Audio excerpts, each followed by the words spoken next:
আসসালামু আলাইকুম গাইস, আপনারা সবাই কেমন আছেন? আজকে একটা নতুন রেসিপি নিয়ে আসলাম, পাকা টমেটোর চাটনি। তো চলুন দেখা যাক কিভাবে বানালাম।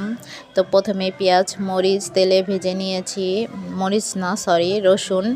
তারপর দিয়ে দিলাম দুইটা শুকনো মরিচ, তার ফ্লেভারের জন্য, ফ্লেভারটা ভালো আসে শুকনো মরিচ দিলে। তারপরে দিয়ে দিলাম পরিমাণ মতো নুন। তারপর ভালোভাবে পেঁয়াজ রসুন তেলে ভেজে নিব। তারপরে দিয়ে দিলাম টমেটোগুলো।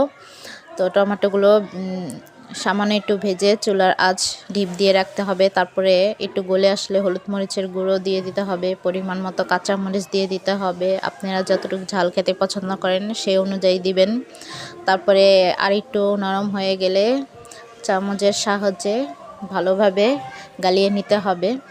গালানোর পরে স্বাদ বাড়ানোর জন্য দিয়ে দিব একটা ম্যাজিক মশলা, ম্যাগি ম্যাজিক মশলা 5 টাকা করে। তো আপনারা ইচ্ছা হলে দিবেন, নাহলে নেই। তারপরে লাস্টে ধনেপাতা দিয়ে নামিয়ে নিতে হবে।